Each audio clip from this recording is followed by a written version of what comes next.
अस्सलाम वालेकुम dear traders. आज से 10 से 15 दिन पहले मैंने ये वीडियो रिकॉर्ड किया था, लेकिन ईद हॉलीडेज़ की वजह से और अपनी कुछ मसरूफियत की वजह से मैं इसको अपलोड नहीं कर सका। सो मैंने सोचा इस वीडियो को दोबारा इसकी जो अपडेट्स हैं वो निकाल के आप लोगों के साथ शेयर की जाएँ। यहाँ पे स्क्रीन के ऊपर आपके पास ये जो डेमो अकाउंट नज़र आ रहा है, जो कि 10K का हमने डेमो प्रैक्टिस के लिए, लर्निंग पर्पज़ के लिए बनाया था और आप लोगों के साथ शेयर किया था। यानी टोटल अभी इस वक्त जो आप लोगों के पास अकाउंट चल रहे हैं, आई थिंक ये 10-12 अकाउंट चल रहे होंगे, जो कि सभी सक्सेसफुल हैं। अब ये जो 4 अकाउंट्स हैं जो भी मैं डिस्कस करूंगा इस वीडियो के अंदर, ये 4 अकाउंट्स के अंदर प्रॉफिट जनरेट होने के बजाय उल्टा ये लॉस में जा रहे थे। तो उसकी रीज़न आज इस वीडियो के अंदर मैं आप लोगों के साथ शेयर करने जा रहा हूँ। तो सबसे पहले हम स्ट्रेटजी को देखते हैं कि जो स्ट्रेटजी है, स्ट्रेटजी किस तरह से मैंने डिज़ाइन की थी। आपके सामने इस वक्त जो अकाउंट नज़र आ रहा है, इसको एक ही रिपोर्ट को मैंने डिफरेंट एंगल से मुख्तलिफ चार्ट्स के ऊपर लगाया था। सबसे पहले तो मैंने ये $10,000 का अकाउंट ओपन किया, डेमो अकाउंट, और यहाँ पे इसको मैंने तमाम फॉरेक्स के जितने भी पेयर्स हैं, ये तमाम के ऊपर सबसे पहले मैंने बैक टेस्टिंग की थी और उनके मुख्तलिफ प्रीसेट्स को डिज़ाइन करके मुख्तलिफ चार्ट्स के ऊपर मैंने सिंगल सिंगल करके एक ही डेमो कोड के अंदर, एक ही डेमो अकाउंट में, यानी टोटल 26 जो पेयर्स हैं वो लगा दिए थे। सो ये काफ़ी हैवी हो गया था। सो दूसरा मैंने इसको डिज़ाइन किया था, ये जो टास्क बार के ऊपर आप टर्मिनल्स देख रहे हैं, एक डेस्कटॉप कंप्यूटर के ऊपर 32 MT4 टर्मिनल्स हम एट अ टाइम रन कर सकते हैं, इससे ज़्यादा नहीं चल सकते।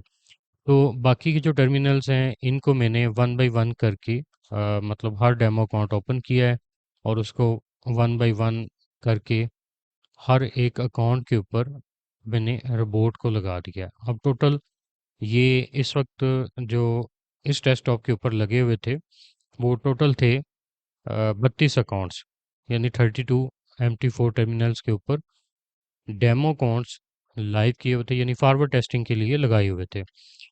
और जो एक 10K वाला अकाउंट है ये वाला, और $20,000 वाला, सेम स्ट्रेटजी थी। एक में ज़रा अग्रेसिव स्ट्रेटजी थी, दूसरे में मीडियम या लो रिस्क कह लें, उसके ऊपर लगाया हुआ था 20K वाला। अब सिर्फ प्रॉब्लम इन दोनों के अंदर आई है, क्योंकि ये एक ही टर्मिनल के ऊपर मैंने 26 चार्ट्स को ओपन किया है। उस वजह से सिस्टम हैंग हो रहा था, हेल्ड हो रहा था, और ट्रेडिंग का जो एग्जीक्यूशन का इशू था, या वो प्रॉफिट या लॉस कर रहा था, तो उस वजह से ये अपनी वर्किंग सही नहीं कर रहा था। एक तो ये लॉजिक थी, और दूसरा ये था कि जो एमएस है, यानी चूंकि ये सारा का सारा सेटअप होना तो वीपीएस के ऊपर चाहिए था, लेकिन जल्दी में मैंने ये गलत डिसीजन लिया और इसको मैंने डेस्कटॉप के ऊपर लगा लिया, या यूं कह ले कि फॉर मनी सेविंग पर्पस मैंने इसको डेस्कटॉप के ऊपर लगा लिया। जबकि इसकी जो एक्चुअल रिक्वायरमेंट है इस बोर्ड की, वो एमएस इसका मिनिमम या पिंग नंबर जिसे कहते हैं, पिंग नंबर जो है वो 5 से 10 का होना चाहिए, इससे ज़्यादा नहीं होना चाहिए। लेकिन यहाँ पे आप देख सकते हैं जो एमएस आ रहा है वो 221 एमएस के ऊपर ये ट्रेडिंग हो रही थी। सिस्टम का जो प्रोसेसर था बिल्कुल बैठ गया था, हैंग हो रहा था, और कभी वो ट्रेड ले रहा था, कभी वो प्रॉफिट की ट्रेड को लॉस में, यानी जब वो क्लोज करता था तो वो क्या हो रहा था, हैंग हो रहा था। तो उस वजह से ये स्ट्रेटजी जो है फ्लॉप हुई है। फ्रॉम नेक्स्ट मंडे, अभी चूंकि ये सेटअप मैंने क्लोज कर दी है, फ्रॉम द नेक्स्ट मंडे इन तमाम टर्मिनल्स को, अकाउंट्स को मैं दोबारा फॉरवर्ड टेस्टिंग के ऊपर लगाऊंगा, वीपीएस के ज़रिए, वीपीएस बाय करके उनके ऊपर मैं इनको डिफरेंट सेटअप्स को बनाऊंगा। स्ट्रेटजी वन में ये एक ही अकाउंट डेमो ओपन करके उसके ऊपर 26 जो चार्ट्स ओपन किए हैं, उस वजह से सिस्टम हैवी हुआ और ये स्ट्रेटजी होगी फेल। मतलब फेल से मुराद ये कि प्रॉफिट की बजाय वो लॉस बुक कर रहा था। और यहाँ पे मैं आपको दिखाना भी चाहूँगा, ये आप देख सकते हैं इस लेवल पे कि जो बोर्ड है वो $100 प्रॉफिट में जा रहा है, $100 प्लस के अंदर प्रॉफिट में जा रहा है, लेकिन वो ट्रेड्स को क्लोज नहीं कर पा रहा। इसी तरह मैंने बहुत सारे टाइम में इसको प्रॉफिट में जाते देखा है, बहुत सारी ट्रेड्स को प्रॉफिट में जाते देखा है, लेकिन वो क्लोज नहीं कर पा रहा था। सो ये डिसएडवांटेज है वीपीएस ना यूज़ करने का। अल्टीमेटली जो बंदा ये अकाउंट देख रहा था उसको तो नहीं पता कि ये डेस्कटॉप कंप्यूटर के ऊपर लगा हुआ है या वो वीपीएस से ऑपरेट हो रहा है।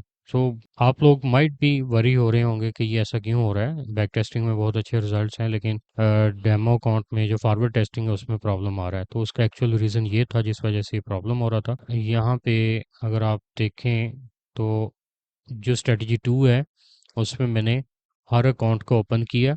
अच्छा, ये बेसिकली हैजिंग स्ट्रेटजी नहीं है, लेकिन इसको मैंने अपने अंदाज से हैजिंग में कन्वर्ट किया है।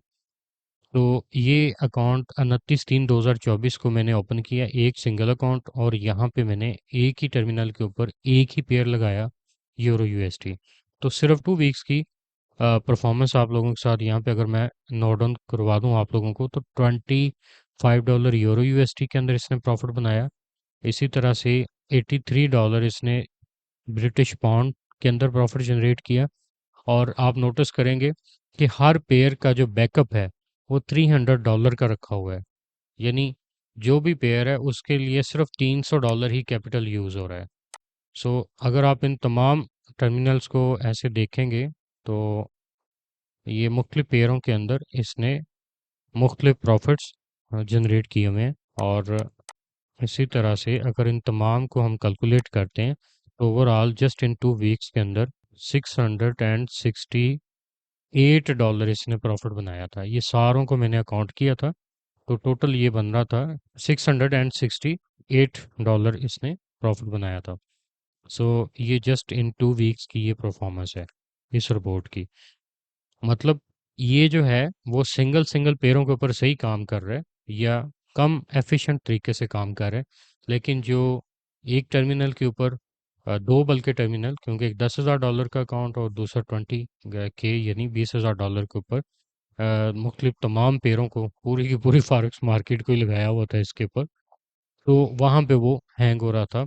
और जो सिस्टम है ये i7 है, 4th जनरेशन है, इसके ऊपर ये काम कुछ इस तरह से कर रहा था। सो कंप्यूटर की लैगिंग की वजह से ये इशू आया है। तो इंशाल्लाह अज़ीज़ मंडे से इसको मैं दोबारा अपडेट करूँगा। और यही बोर्ड की जो स्ट्रेटजी है, जो डेमो अकाउंट्स हैं, ये आप लोगों को दोबारा अपडेट कर दूंगा विद रीड ओनली पासवर्ड। सो यहाँ पे ये बताने का मकसद था कि ऑलवेज आप लोग वीपीएस यूज़ किया करें। वीपीएस जो है बेस्ट सोल्यूशन है और बेस्ट रिकमेंडेशन है। आई होप कि आज के वीडियो से आपने बहुत कुछ लर्न किया होगा, और मंडे से दोबारा इसी स्ट्रेटजी को अप्लाई करेंगे मुख्तलिफ 2-3 वीपीएस लेके, तो उसमें जो है वो ये इशू नहीं आएगा।